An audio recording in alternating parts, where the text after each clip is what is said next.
Guys, तो हम आज बनाने जा रहे हैं देसी स्टाइल में देसी गाय की पनीर को। पनीर मैंने अपने घर पर अपनी देसी गाय के दूध से बनाई हुई है। यह पनीर बाजार के पनीर से कई गुना ज़्यादा हेल्दी और स्वादिष्ट होगी। अगर आप घर पर पनीर बनाना चाहते हैं तो मैं इस वीडियो के डिस्क्रिप्शन में पनीर बनाने का लिंक दे दूंगा। आप उस वीडियो को देखकर आसानी से अपने घर पर पनीर बना सकते हैं। तो चलिए फिर आज की इस रेसिपी को शुरू करते हैं। पनीर बनाने के लिए मैंने यहाँ पर 1.5 किलो पनीर लिया है। मैंने पनीर को छोटे छोटे टुकड़ों में काट दिया है। अब मैंने यहाँ पर 2 प्याज और 3 कली देसी लहसुन की ली है। प्याज को मैंने स्लाइस टाइप में काट दिया है और लहसुन को मैं कुंडी में कूटकर पेस्ट बना लूँगा। इसके साथ साथ मैंने यहाँ पर 2 बड़े टमाटर भी लिए हैं। टमाटर को भी मैंने काट दिया है। अब मैं एक बर्तन को गरम करूँगा। फिर मैं इसमें 5 बड़े चम्मच सरसों तेल डालूँगा। तेल मेरे पास गरम हो चुका है। मैंने यहाँ पर कुछ खड़े मसाले लिए हैं। मैंने एक बड़ा चम्मच साबुत धनिया और जीरा लिया है। इसके साथ साथ 1 सूखी लाल मिर्च, 3 लौंग के फूल, 2 छोटी इलायची, 8 से 10 काली मिर्च भी ली है। मैंने यहाँ पर ज़्यादा खड़े मसाले का इस्तेमाल नहीं किया है। अब मैं इन सब को तेल के बीच डालूँगा। जैसे ही खड़े मसाले मेरे पास चटकने लग जाए, फिर हम इसके अंदर प्याज को डालेंगे। प्याज को हम यहाँ पर गोल्डन ब्राउन होने तक भूनेंगे। प्याज मेरे पास गोल्डन ब्राउन हो चुकी है। अब मैं इसके अंदर लहसुन का पेस्ट डालूँगा। लहसुन को हम 2 मिनट तक हल्की आंच में प्याज के साथ भूनेंगे। मेरे पास लहसुन भुन चुकी है। अब मैं इन सब को निकालकर मिक्सी जार में डालूँगा। मैंने जो टमाटर काटे थे उसको भी मैं इसके बीच डालूँगा।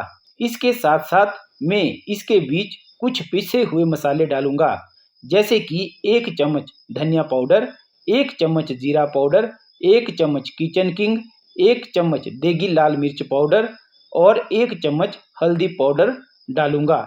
अब मैं इन सब को मिक्सी जार में पीसूँगा। पहले हम इन सब को बिना पानी डाल के पीसेंगे। उसके बाद मैं इसके बीच 1 गिलास पानी का डालूँगा। पानी डालने के बाद हम फिर से मिक्सी को चलाएंगे। मैंने इन सब को आपस में अच्छी तरह से पीस दिया है और मेरे पास एकदम फाइन पेस्ट बनकर तैयार हो चुका है।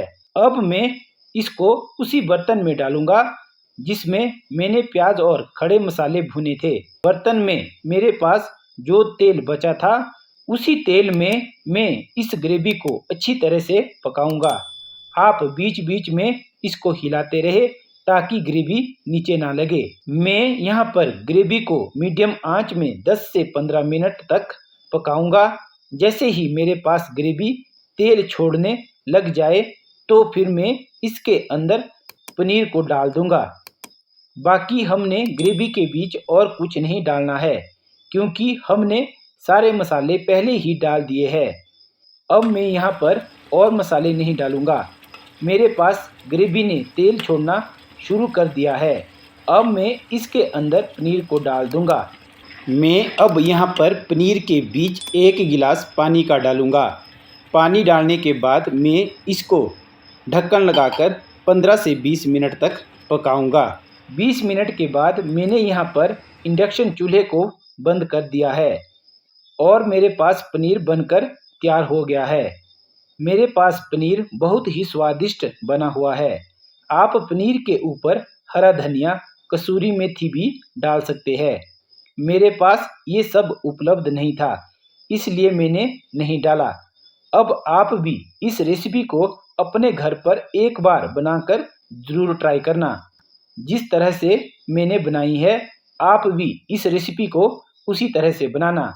आपको इस पनीर को खाकर बहुत ही मज़ा आएगा। वीडियो देखने के लिए आप सबका धन्यवाद। अगर आप चैनल पर नए हैं तो वीडियो को लाइक, शेयर और हमारे इस चैनल को सब्सक्राइब ज़रूर करें। Thanks for watching.